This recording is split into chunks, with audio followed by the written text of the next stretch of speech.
Got probiotics? Researchers are finding that the beneficial bacteria helps our bodies better absorb the calcium we consume. Tomorrow's World Osteoporosis Day, making this a great time to talk about probiotics. Marty Whitkin is here as a certified clinical nutrition, an author, and the host of the Healthy by Nature radio show. Good to meet you. Good to see you this morning. Very nice to be here. So, explain, even with our high consumption of dairy products, the United States has an incredibly high incidence of osteoporosis. Very odd. We have the highest intake of calcium on the planet and the highest incidence of osteoporosis, which would seem, kind of hard to believe, but it's two major factors. One, failure to absorb the calcium. Part of that is that we've got supplements that are more like rocks, ground up rocks, and that's what they use sometimes in fortification. But a bigger problem is absorbing it and then having to go into bone spurs or kidney stones or hardening of the arteries instead of into the bones. So going places we don't want it to go. Absolutely. And that has a lot to do with not having the other 16 nutrients it takes to make bone, and that's vitamins like D and K, but also minerals.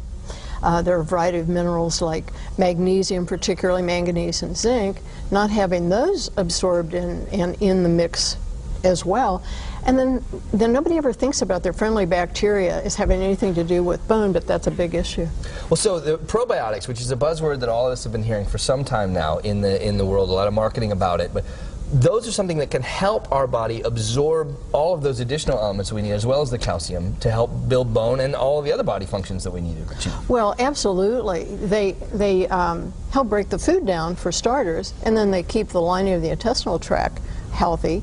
And they do a number of things to help us absorb the nutrients and get them kind of packaged in the way so that they can go where they're supposed to. It probably surprised a lot of viewers to know that they also make vitamins. They make one of the vitamins. Really? A lot of them. One in particular that's of interest is vitamin K, which has the role of keeping calcium going into the bones instead of into the arteries. And it's made by the friendly bacteria. So if people are taking their, their scoop of live culture yogurt in the morning and thinking that they're achieving their goal, that is, in your opinion, not enough? Not enough for two reasons. There's only one organism in there, and it's fleeting. And those products usually have either a lot of sugar, which works to build up the bad guys in the intestinal tract, or they've got an ingredient that's an artificial sweetener that's been shown to kill friendly bacteria. Well, you don't work for them, but you're here because you're talking about Dr. Ohhira's probiotics, which there have been a lot of testing that's just come out now about the effectiveness and the effect that they can have on your system.